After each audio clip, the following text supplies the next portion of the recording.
Here we go. Example 2, and this is all about implicit differentiation. Implicit is when you have x's and y's mixed throughout the equation. We're going to see something very similar coming with differential equations in just a moment. But to review this, we're going to take the derivative of each part of this equation, whether it be in terms of x's or y's.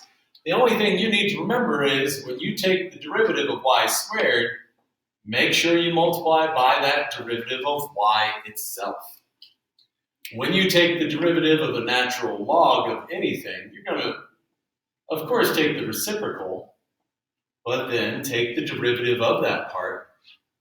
I actually need to use the product rule, which means when I take the derivative of xy, I'm going to take the derivative of x times y plus the derivative of y times x.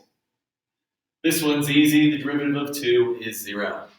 In each of these cases, when I take the derivative of x, it does become 1, but it's 1 times dx over dx. We don't bother to write that part out. Okay, here's where the math is going to get a little funky here. We are going to need to solve for dy dx. It is simply algebra, but I want you to get every single term with dy dx on one side and everything without dy dx on the other side.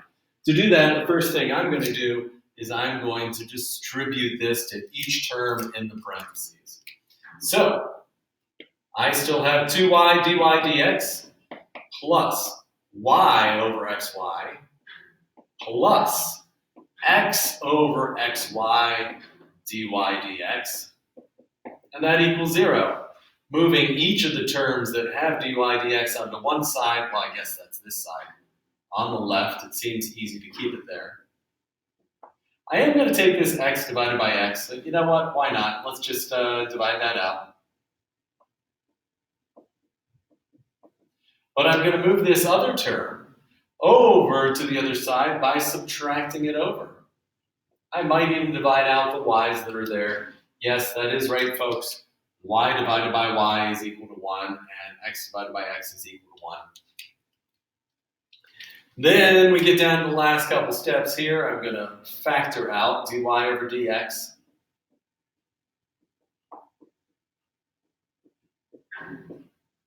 And then I'm going to divide both sides. One would think this is a nice happy ending at this point, but unfortunately this particular problem happens to have one fatal flaw. Right now, it is a complex fraction. I have tiny little fractions in the numerator and in the denominator. So to alleviate that issue, I'm going to multiply both the top and the bottom by a nice common denominator. So in other words, x and y are the problem. I'm going to multiply the top by xy and the bottom by xy. That should give me a way of getting rid of all of these. The x's will divide out on top. And then when I distribute, well, that first part, nothing divides out. But for the second part, the y's will divide out. I think I have my derivative. Doing it implicitly, I hope that brings back some fond memories. Something just beautiful. Thank you for paying attention. I believe we have 2 more review examples.